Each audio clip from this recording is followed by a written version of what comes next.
We provide you the platform to turn your dreams into reality.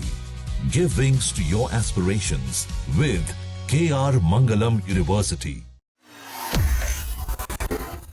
कैसे courier के डिब्बे ने दाऊद के सबसे खास गुर्गे का खेल खत्म कर दिया। इस्तांबुल में हमजा बनकर छिपा था दाऊद का करीबी। एक गलती और सीधा भारत प्रत्यार्पण। 1.5 साल का सन्नाटा और 3 पासपोर्ट। जानिए सलीम डोला की गिरफ्तारी की पूरी कहानी।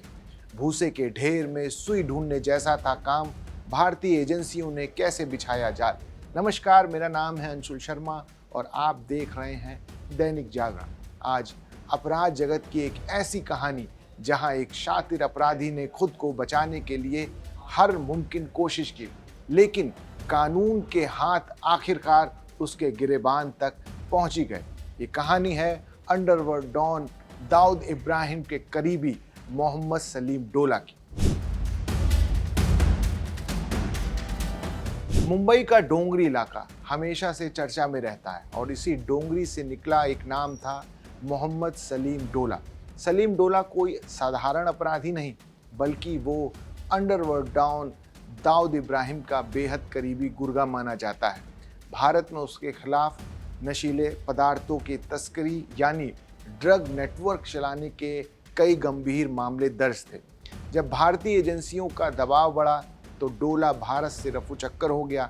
उसकी तलाश सालों से जारी थी, लेकिन वो साए की तरह गायब था। भारत से भागने के बाद सलीम डोला ने तुर्की के खूबसूरत शहर इस्तांबुल को अपना ठिकाना बनाया, लेकिन वो यहाँ सलीम बनकर नहीं रह रहा था। उसने अपनी पहचान पूरी तरह बदल ली थी। वो इस्तांबुल की गलियों में हमजा के नाम से जाना जाता था। उसने खुद को दुनिया से काट लिया था। ना कोई फ़ोन कॉल, ना सोशल मीडिया और ना ही पुराने दोस्तों से कोई संपर्क। वो पूरी तरह अंडरग्राउंड हो चुका था। सलीम डोला जानता था कि एक भी गलती उसे जेल की सलाखों के पीछे भेज सकती है। इसीलिए उसने करीब 1.5 साल तक किसी से भी कोई बातचीत नहीं की। वो एक गुमनाम जिंदगी जी रहा था। भारतीय सुरक्षा एजेंसियों के लिए उसे ढूंढना किसी चुनौती से कम नहीं था।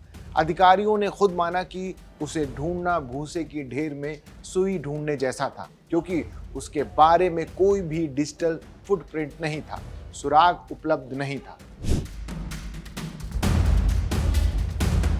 साल 2024 में भारत सरकार के अनुरोध पर इंटरपोल ने सलीम डोला के खिलाफ रेड कॉर्नर नोटिस जारी किया। 59 वर्षीय डोला की तलाश अंतर्राष्ट्रीय स्तर पर शुरू हो चुकी थी। भारतीय एजेंसियां लगातार तुर्की की एजेंसियों और इंटरपोल के संपर्क में थी। उन्हें शक था कि डोला कहीं न कहीं तुर्की के आसपास ही छिपा है, लेकिन सटीक लोकेशन का मिलना अभी भी बाकी था। कहते हैं अपराधी कितना भी शातिर क्यों ना हो, वो एक गलती जरूर करता है। सलीम डोला, जो 1.5 साल से पूरी तरह खामोश था, उसने एक सामान मंगवाने के लिए अपने छिपने के पते पर कुरियर मंगवा लिया। यही वो पल था जिसका भारतीय एजेंसियों को इंतजार था। इसी लेन देन के जरिए एजेंसियों को उसके पते का सुराग मिल गया। ये जानकारी तुरंत इंटरपोल और इस्तांबुल पुलिस के साथ साझा की गई।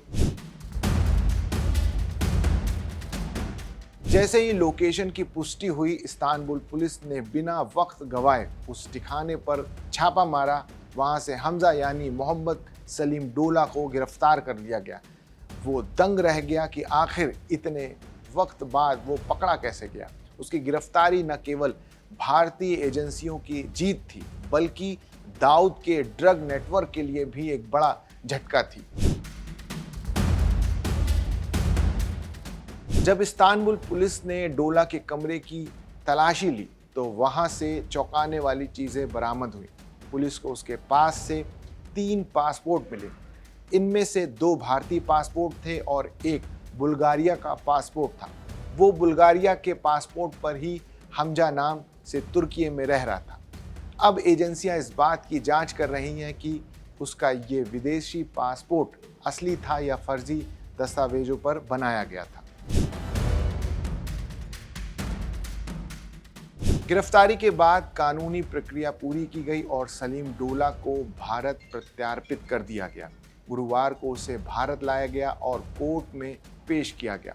कोर्ट ने उसे 8 मई तक नारकोटिक्स कंट्रोल ब्यूरो की रिमांड पर भेज दिया गया।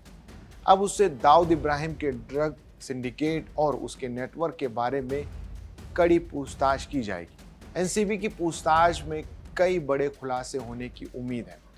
डोला दाऊद के नशीले पदार्थों के काले कारोबार की अहम कड़ी थी। वो कैसे विदेशों से सिंडिकेट ऑपरेट करता था और भारत में उसके कौन कौन से मददगार हैं, इन सब सवालों के जवाब अब कानून को मिलेंगे। इस खबर पर आपकी क्या राय है, हमें कमेंट्स में ज़रूर बताइए और देश और दुनिया की बड़ी खबरों के लिए देखते रहिए दैनिक जागरण।